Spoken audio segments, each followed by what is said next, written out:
Lucas stepped onto the Irish audition stage as if every light above him was a weight pressing down on his thin shoulders. His shoes were scuffed, his jacket too big, the kind you get from the donation pile behind the shelter. He kept his eyes low, trying to avoid the sharp stares of the audience. A whisper rippled through the crowd, some curious, some doubtful. To them, he looked like a boy who'd wandered in by accident, not someone about to perform. A judge leaned forward, softening her voice as she noticed the tremble in his hands. "Are you all right, love? Take your time." Lucas opened his mouth, but only a shaky breath came out. Speaking was harder than he expected. Singing on cold Irish streets for coins never prepared him for a room this bright, this full, this hopeful. Then the first notes of "Can't Help Falling in Love" floated from the speakers.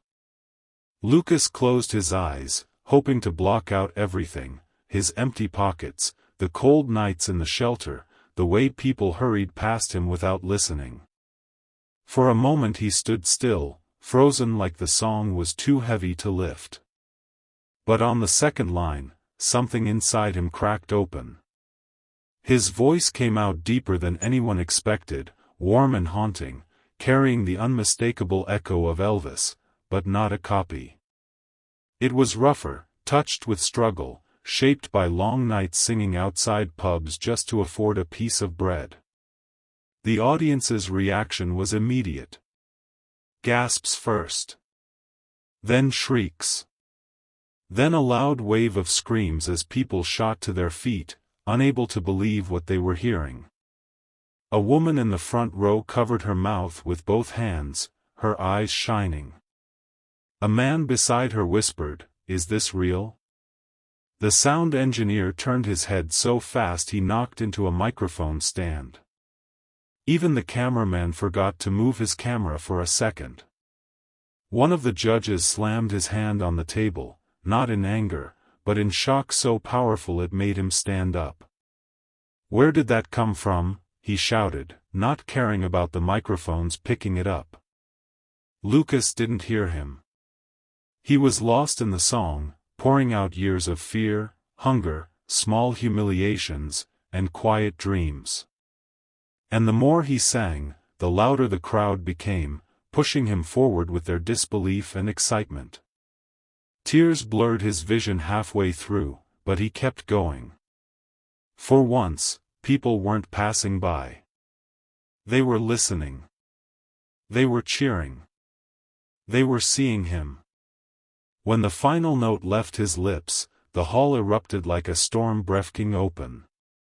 And for the first time in his life, Lucas felt something heavy inside him lift, like the world had finally turned to face him.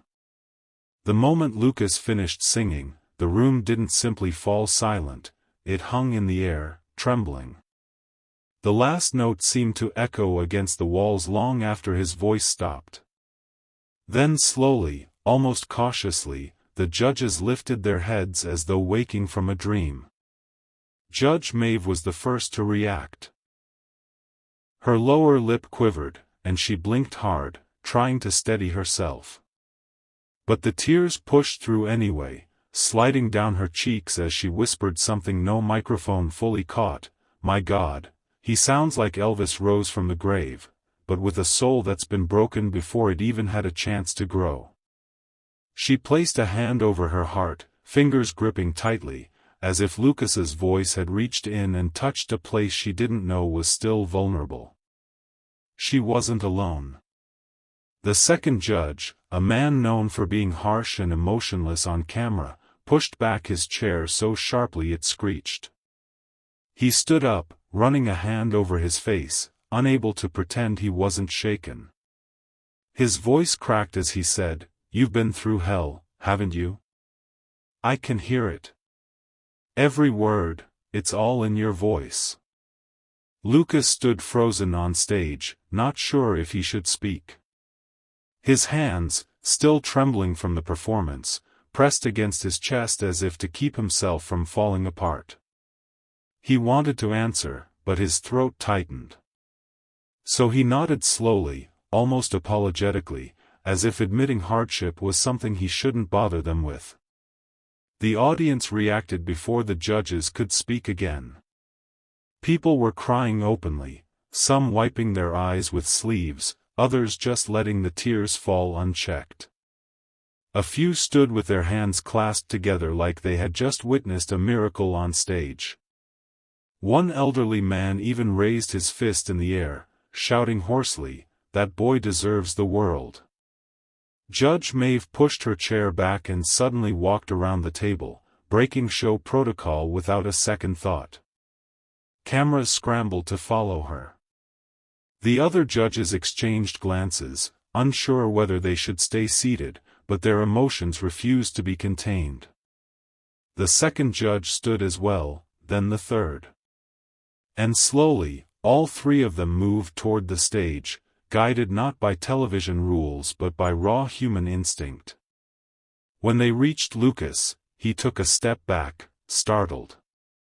He wasn't used to people moving toward him. On the streets, people mostly moved away. But the judges didn't stop. Maeve opened her arms and gently pulled him in. Her voice shook as she whispered, "You don't have to sing on the streets anymore, sweetheart. Not after this." The second judge placed a steady hand on Lucas's shoulder. "Your voice isn't just talent," he said softly. "It's pain. It's survival. It's everything you've carried alone. And you made the whole world feel it." The audience erupted again, not with noise this time, but with an overwhelming wave of emotion. People clapped through tears, some bowing their heads, some yelling Lucas's name, others simply staring like they were afraid to blink and break the magic. Under the bright lights, surrounded by judges who had crossed the stage just to reach him, Lucas finally let himself cry fully, openly. This time, he wasn't crying from hunger, fear, or loneliness. He was crying because, for the first time in his life, he wasn't invisible. News of Lucas's performance didn't stay inside the audition hall for long. Within hours, someone had uploaded shaky phone clips online, and by the next morning, Dumaguete, his mother's birthplace, was trending across the Philippines with captions like, "Ang maharap na bata mula Ireland, pinayak ang buong mundo sa pagawiting Elvis."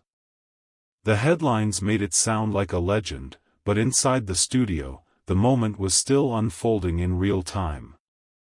Lucas stood on stage with his head bowed, tears streaming down his face while the judges wiped their own eyes. The applause had not stopped. It rolled through the room in waves, as if people were afraid that stopping would make everything vanish.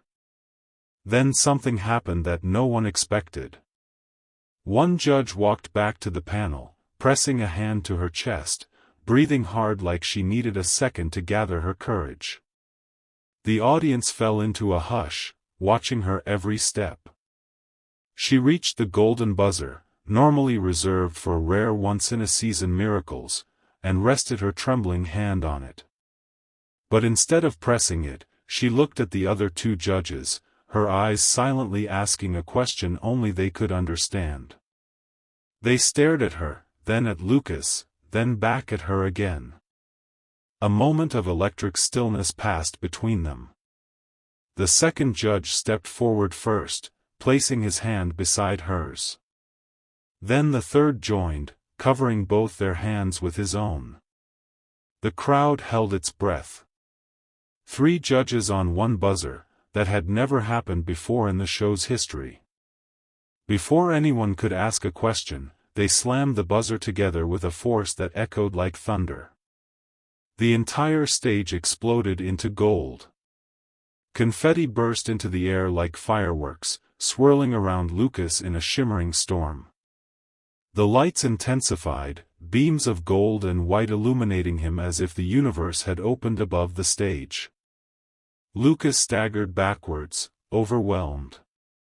He dropped to his knees, hands covering his face, sobbing uncontrollably, not from sadness but from a joy so powerful it almost frightened him. The audience screamed so loudly the floor vibrated beneath their feet.